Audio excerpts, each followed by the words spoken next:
Hi, പിന്നെ നമുക്ക് കുറച്ച് തക്കാളിയുടെ തൈ നമ്മൾ വാങ്ങിയിട്ടുണ്ടായിരുന്നു കേട്ടോ. അപ്പം മുന്നേ ഒരു 10 ദിവസം മുമ്പേ നമ്മൾ കുറച്ച് നട്ടിട്ടുണ്ടായിരുന്നു. അതപ്പോൾ ഇത്തിരി നല്ല രീതിയിൽ വളർന്നു വന്നിട്ടുണ്ട്. അപ്പം നമ്മൾ കുറച്ചും കൂടെ വേറെ വാങ്ങിയതാണ്. അപ്പോൾ നമുക്കിപ്പോൾ മഴ ആയതുകൊണ്ട് വിത്തൊക്കെ പാകി കിളിപ്പിക്കാനൊക്കെ ഇത്തിരി പാടാണ്. അതുകൊണ്ട് ഞാൻ കുറച്ച് തൈ വാങ്ങിയതാണ് കേട്ടോ. അപ്പം നമുക്ക് ഇന്നത് നടാൻ വേണ്ടിയിട്ടുള്ള മണ്ണൊക്കെ നമ്മളിങ്ങനെ റെഡിയാക്കി വെച്ചിട്ടുണ്ട്.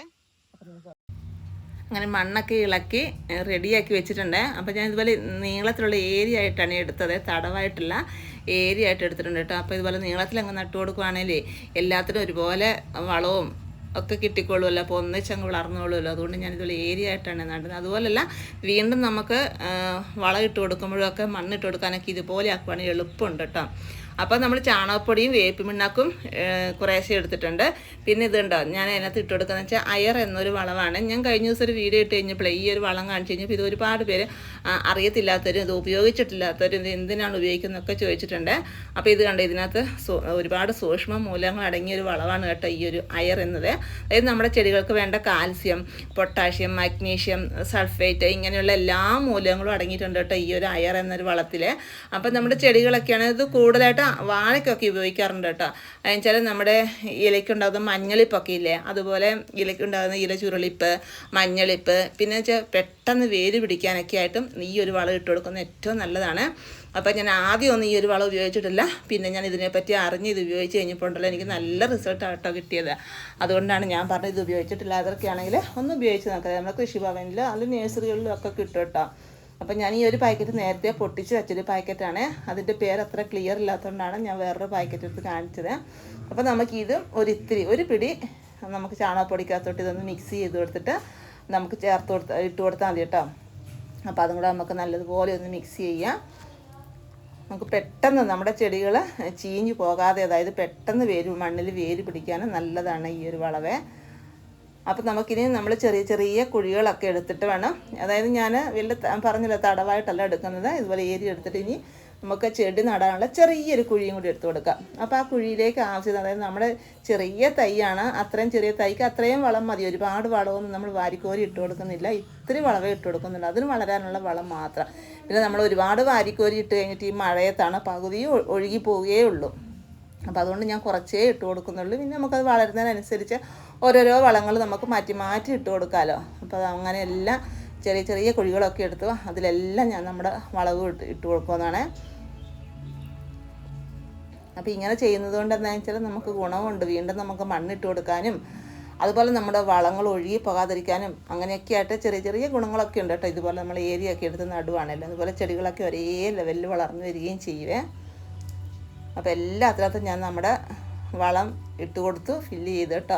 അപ്പോൾ അതാ നമ്മുടെ തൈയൊക്കെ ആണെങ്കിലും നല്ല തൈയാട്ടോ, നല്ല ഉഷാറാൻ തൈയാണ്. അപ്പോൾ ഈ മഴ ആയതുകൊണ്ടുണ്ടല്ലോ നമുക്ക് വിത്തൊക്കെ പാകി കിളിർപ്പിക്കാനും അത് നനയാതെയൊക്കെ എടുത്ത് വെക്കാനൊക്കെ ഇത്തിരി സൗകര്യക്കുറവൊക്കെ ആയതുകൊണ്ട് ഞാൻ നഴ്സറിയിൽ നിന്ന് തൈ വാങ്ങിട്ടോ.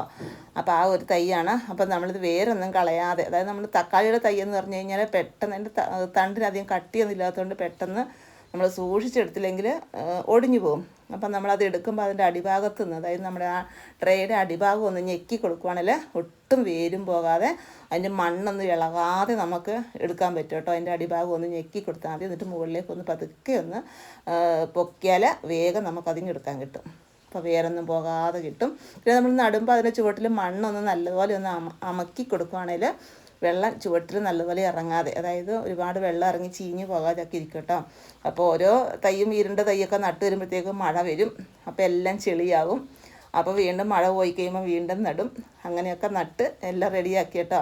ഇതാ ഞാൻ പറഞ്ഞില്ലേ 10 ദിവസം മുമ്പ് ഞാൻ നട്ടിട്ടുണ്ടായിരുന്നെന്ന്. അപ്പോൾ ആ നട്ട നമ്മുടെ തക്കാളി തൈ ഉണ്ടോ ഏകദേശം ഇത്രയായിട്ടുണ്ട്. നല്ല ഇലയൊക്കെ കണ്ടോ, നല്ല പച്ചപ്പിലാണ് നിൽക്കുന്നത് കേട്ടോ. ഒന്നും, അതായത് നട്ട ഒരു തൈ പോലും ചീഞ്ഞു പോയിട്ടില്ല കേട്ടോ. എല്ലാം വന്നു. അപ്പം നട്ട സമയത്ത് ഞാൻ വിചാരിച്ചായിരുന്നു ഇത്രയും നല്ല മഴയൊക്കെ ആയതുകൊണ്ട് എന്താ പറയുക എല്ലാം ഒന്നും റെഡിയായി കിട്ടില്ല, എന്നാലും കിട്ടുന്നതാവട്ടെ എന്ന് വിചാരിച്ച് നട്ടതാണ് കേട്ടോ. അപ്പോൾ ഒന്നും പോയിട്ടില്ല, എല്ലാം നല്ല കരുത്തോടുകൂടി വളർന്നു വന്നിട്ടുണ്ട് കേട്ടോ. ഈ ഒരു സമയത്തിന് നമുക്ക് അടുത്ത വളപ്രയോഗം നടത്താം. നമ്മുടെ കയ്യിലുള്ള ഏത് വളമാണെങ്കിലും നമുക്ക് ഇട്ട് കൊടുക്കാം കേട്ടോ. ഇതാ എല്ലാം ഉണ്ടോ, ഒന്നുപോലും ഇതുപോലെ ഞാൻ ഏരിയ എടുത്ത് നട്ടതാണ് ഇതുവേ.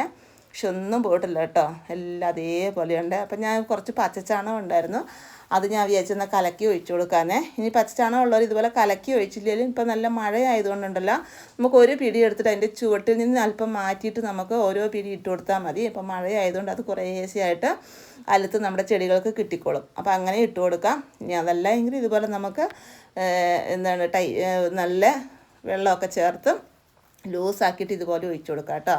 അപ്പം ഞാനങ്ങനെ കലക്കി എടുത്തത് കൊണ്ട് കലക്കി ഇതുപോലെ അങ്ങ് ഒഴിച്ചു കൊടുക്കുവാണ്. പിന്നെ നമുക്ക് ഇതിൻ്റെ വേരിനൊന്നും തട്ടാതെ ഈ ഏരി എടുക്കുന്നതുകൊണ്ടാണെന്ന് വെച്ചാൽ ഇതിൻ്റെ രണ്ട് സൈഡിൽ നിന്ന് നമുക്കിതുപോലെ അങ്ങ് മണ്ണ് കൂട്ടിക്കൊടുക്കാൻ എളുപ്പമുണ്ട് കേട്ടോ. തടവൊന്നും എടുത്ത് വീണ്ടും നമ്മൾ മണ്ണ് കൂട്ടിക്കൊടുക്കേണ്ട ആവശ്യമൊന്നുമില്ല. ഇതിൻ്റെ രണ്ട് സൈഡിൽ നിന്നും ഇതുപോലെ നമുക്ക് ഓരോ പ്രാവശ്യം വളപ്രയോഗം ചെയ്യുമ്പോഴും മണ്ണ് ഇതുപോലെ അങ്ങ് ഇട്ട് കൊടുക്കാം. അപ്പോൾ നമ്മളിങ്ങനെ ഏരി എടുത്തുകൊണ്ട് അങ്ങനെ ഒരു ഗുണമുണ്ട്. അപ്പോൾ ഇതാ നമുക്കിത് വേറെ ഏതോ ഇനി കോഴിവളം ഉള്ളവർക്കാണെങ്കിൽ കോഴിവളമൊക്കെ ഇട്ട് കൊടുക്കാം കേട്ടോ. എന്നിട്ട് ഇതുപോലെ അതിൻ്റെ ചുവട്ടിലേക്ക് രണ്ട് സൈഡിൽ നിന്നും മണ്ണങ്ങ് ഇട്ട് കൊടുത്താൽ മതി. അപ്പോൾ ഇനി അടുത്ത വളപ്രയോഗം ആകുമ്പോഴത്തേക്കും ഇപ്പോൾ ഇത്തിരി വേര് മുകളിൽ ആയിട്ടുണ്ടായിരുന്നു, അപ്പോൾ നമ്മൾ അതിൻ്റെ മുകളിലാണ് ഈ വളം ഒഴിച്ചു കൊടുത്തു, മണ്ണിട്ട് കൊടുത്തു. ഇനി അടുത്ത സ്റ്റെപ്പ് ആകുമ്പോഴത്തേക്ക് വീണ്ടും ഇത്തിരിയും കൂടെ വേരൊക്കെ മുകളിൽ വരും. അപ്പോൾ വീണ്ടും നമുക്ക് ഇതുപോലെ വളം ഇട്ട് കൊടുത്ത് ചുവട്ടിൽ മണ്ണും ഇട്ട് കൊടുക്കാം. അപ്പോൾ കണ്ടോ, ഒക്കെ നമ്മൾ വളവും ഒഴിച്ചു മണ്ണ് ഇട്ട് കൊടുത്ത് ഇതുപോലെ റെഡിയാക്കിയിട്ടുണ്ട്. ഇന്നത്തെ നമ്മുടെ കുഞ്ഞു വീഡിയോ ഇഷ്ടപ്പെട്ടാൽ എല്ലാവരും സപ്പോർട്ട് ചെയ്യാൻ മറന്നു പോകല്ലേ.